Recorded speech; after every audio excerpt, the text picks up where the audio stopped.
ప్రతి పోలీస్ అధికారి మాదక ద్రవ్యాలపై కఠినంగా పోరాడాలి అన్నారు తెలంగాణ డీజీపీ సివి ఆనంద్. యువత డ్రగ్స్ కు బానిస కాకుండా అవగాహన కల్పించాలని, ఈ విషయంలో కఠిన చర్యలు తీసుకోవాలని సూచించారు.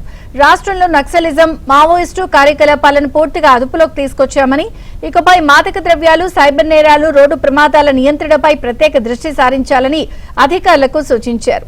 భద్రాద్రి కొత్తగూడెం జిల్లా మణుగూరులో నూతన పోలీస్ స్టేషన్ భవనాన్ని డీజీపీ ప్రారంభించారు.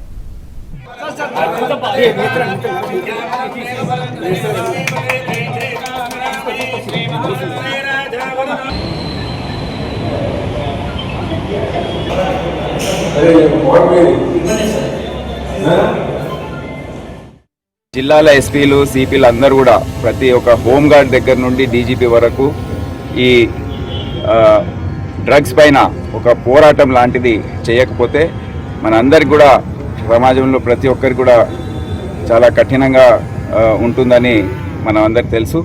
మన యువకులు వచ్చే తరం ఏదైతే ఉందో వారికి కూడా దానికి బానిసలు కాకుండా చర్యలు చాలా తీసుకోవాలి.